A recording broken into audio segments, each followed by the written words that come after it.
it look good, look good. Make it look good, look good. Make it look good, look good. Make it look good, look good. Make it look good, look good. Make it look good, look good. All right. Make it look good. We're trying to make it look good in Grand Prairie. Grand Prairie all over the map today, it seems like. We have just got through doing one show about Grand Prairie, so this time I just got this letter right here. This is about what we was talking about earlier in the preceding show about Grand Prairie. Now, Grand Prairie being what it is, this is Ed Gray Commercial Radio Show, located right here in beautiful downtown Bedford, Texas. But, you know, the Commish Radio Show got its start when I was a zoning board appeals commissioner and chairman of that commission in Grand Prairie, Texas. So Grand Prairie means a lot to me. So this is regarding what happened in last week. I'm going to just go and tell you how people do things in Grand Prairie. They divide and they pit things against each other. They shouldn't. They really shouldn't do that. But politics is politics. So this was listed in the Concerned Grand Prairie, Concerned Grand Prairie page. Concerned Grand Prairie neighbors, where our tax dollars going? And it's followed by a lot of good people that I know. But I just want to go ahead and not take issue with it because they have great content. So I want to go ahead and say this, great content being what it is. Great content being what it is. As you know, the city decided that they were going to go ahead and not have the Muslim community to do the swimming party at the Epic. Okay, now let's be real about it. That's done with it. It's over with. Let's roll with it. They're not going to be there. Okay, that's fine. Someone came to me and said if MAGA wanted to be there, would I be personally opposed to them? No, I wouldn't care about that. MAGA's all around me. I'm in the state of Texas. I really could care less. But that being said, they have a constitutional right to be there, and so does the Muslims. Now, this is a very nice post. Nice. So it says, for those outside Grand Prairie, here's who actually canceled the Epic Waters event. Most people outside our city don't realize how diverse Grand Prairie's leadership actually is. After Governor Greg Abbott sent a letter informing the city, after Governor Greg Abbott sent a letter informing the city of a potential violation of state law. Potential. So like Allen Iverson, we're not talking about a real game, we're talking about practice. We're not talking about a violation of state law, we're talking about a potential violation of state law regarding religious discrimination on public property. And they're going back to the fact where the Muslims say Muslims only. And then the Muslims change that and say anybody can come. So therefore, potential is no longer potential. It's already taken care of. But no. No. That ain't the way that was done. Because right here, the potential, as the governor had stated, or as you stated, concerned Grand Prairie neighbor, has already been done.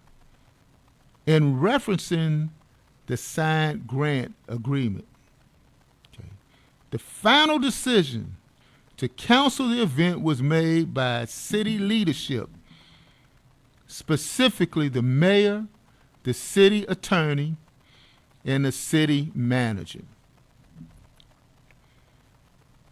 Got that? For those of you who don't know, Grand Prairie operates under a city manager form of government. The city manager is the one who actually runs the city. He's responsible for everything. He's responsible for the water coming on, responsible for the fire department trucks running, responsible for the policemen getting paid. He's responsible for all that. Got it? Got it. I'm going to say it again. The city manager is the decider, if there's such a word. If there's such a word. Coming from Texas, you know, Governor George W. Bush once said he was the decider. So I'm talking Texan for you. So that's the decider. So the decider has to decide on how to pay what I just said, the aforementioned people. The fire department, the policemen. How does he do this? Through tax dollars, right? And also through funding from where? Manna from heaven, the state. Who controls the state? The governor. Got it? So now we have that. Okay, work with me. I know. Grand Prairie, I understand. So that being said, the final decision, the council event was made by city leadership, specifically the mayor, the city attorney, and the city manager. Now, the city attorney's job is to look at this thing legally and say, look here, I got this note from the governor. The governor says, well, a potential violation. Well, they clear that up, right? Okay, so now that they're not part of that no more, okay? The city manager looks at the note and says, okay, we're good then, right? Then he gets the note and he sees the note again. He says, I'm going to cut your funding off.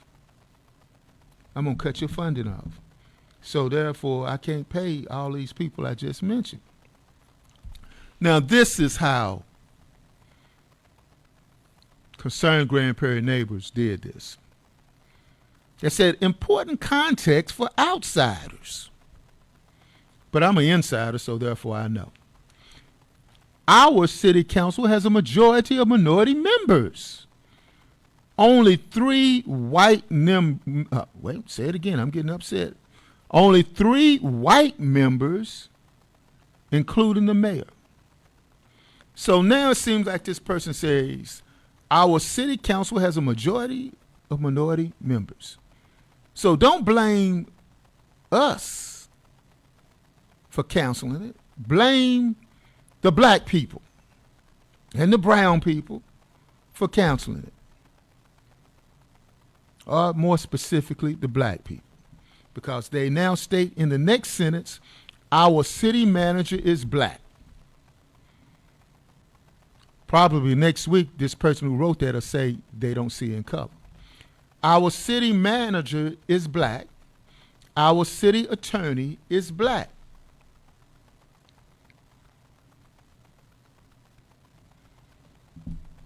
And I just mentioned their job is to do what is legally right. Their job is not to be the black city manager. Their job is not to be the black city attorney. Their job is to be an attorney and a city manager. City manager has to get through the budget and make sure everything's paid for. The city attorney needs to make sure that we, meaning the city, are legally bound by the things that we're supposed to do. So if the city manager and the city attorney was to do this thing, which was be extorted by the governor of the great state of Texas, and the policeman didn't get fired, the policeman ended up getting fired because you don't have no way to pay them. The policeman get laid off because you didn't have no way to pay them. The firemen would lose their jobs because you didn't have no way to pay them. then you'd be blaming them. But you wouldn't be blaming them and saying that the city manager did that. You would be saying the black city manager did that. Then they'd have color. Then they say notably. Now, in this paragraph I just read, they just said, well, we're going to go ahead and say the city manager did it, the city attorney did it. That's them. They say notably, Councilwoman Bessie Adams publicly wished the city had held a special meeting. Bessie Adams black. Junior Ezeono, why is he even on this? Says a former pro tem of the Grand Prairie City Council, which is a leadership position, signed the official letter criticizing Governor Greg Abbott because he can sign a letter of doing that. Say even though he had not yet been sworn in as a state representative. What the hell are you talking about? Why even mention him in the first place as a Grand Prairie City Council person? Because he's not. You picking on Junior because he is, I dare say the word, black and served as city council because you say he's a former pro tem of the Grand Prairie City Council. I don't understand it. Yeah, I do understand it. I know what to call you, but ain't no need of me calling you that because I'm not gonna get no credit for it. It's not going. I'm not gonna get less taxes on my appraisal on my house, so it really doesn't matter.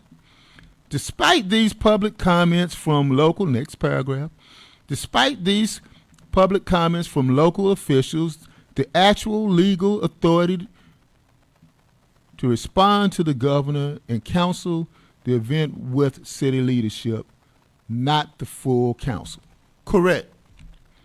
But we have to realize, and we have to realize totally, that the decision was based on legal concerns about religious exclusion on taxpayer-funded property, not race. Got that? So why are you bringing up race in all this? Why are you bringing up race in this?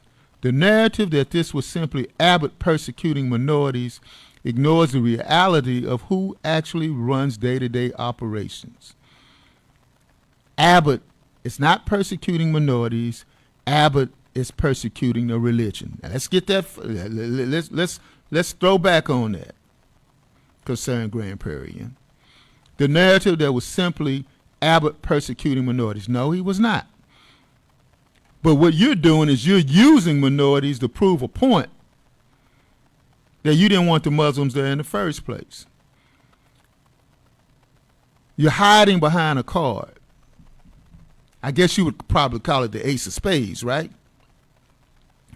You say facts matter more than convenient narratives. And then you close out by saying, what do you think? Well, I just gave you what I thought. And then you posted these pictures up of all of these black city council people and the brown city council person, John Lopez. Why the hell you do that? And the city attorney, why the hell you do that?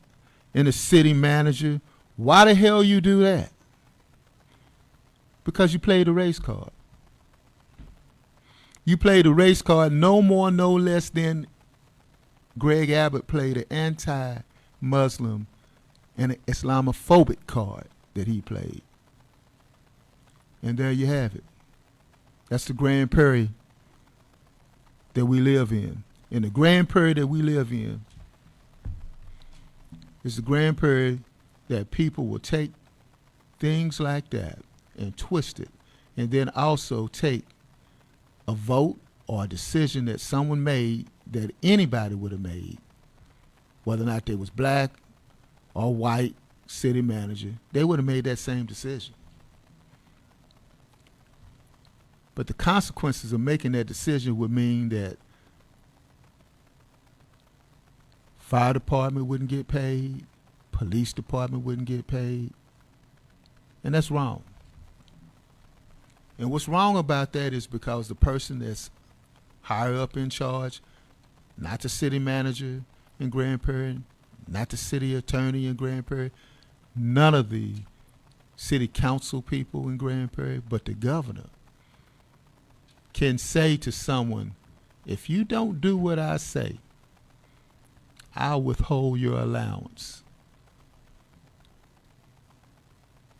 Like you're a little child that could be sent to your room. That's what I think. Thank you for listening to the Commish Radio Show, and we'll see you next week.